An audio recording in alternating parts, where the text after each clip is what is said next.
If you want to recover from OCD, you've got to take it very seriously. It's very easy to get into a habit of coasting and just accepting how we're feeling today as our baseline state forever, and we've just got to lump it.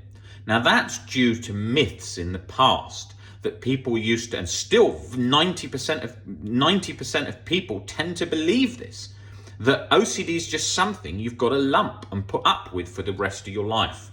And that is not reality. It is not something you just have to lump and put up with for the rest of your life.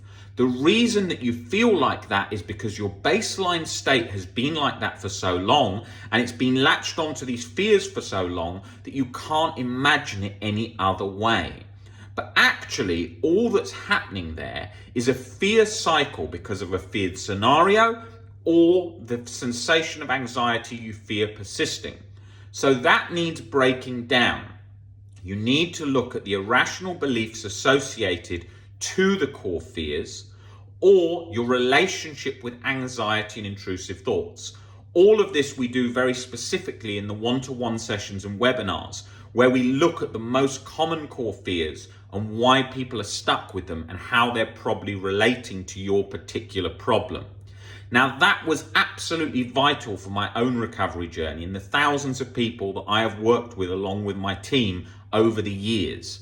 You have got to look at what it is that you're catastrophizing to a level where you feel that you could no longer ever be at peace with yourself, or even be at peace now because of something so catastrophic in your mind, some possibility that you think you can't even breathe for 1 second.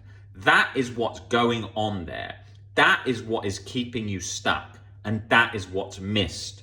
You won't just be able to label it an OCD thought, a bit of anxiety, and move on when you're utterly convinced something is so real and needs your desperate attention this second.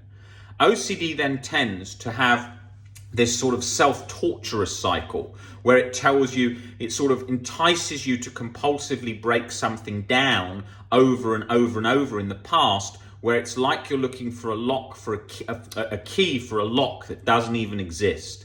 And that's what keeps so many people stuck, and did myself, because I felt I was a millimeter away from freedom. But this was a futile pursuit. I was going down a dead end.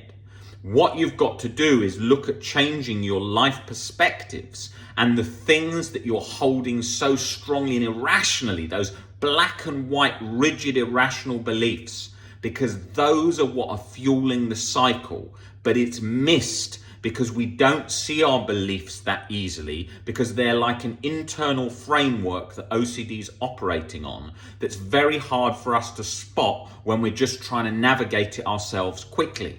So we need to look and have a think. What is it we're thinking about, and what is it we're holding so catastrophically, and see it like the absolute end of the world this instant? That is where the fear lies.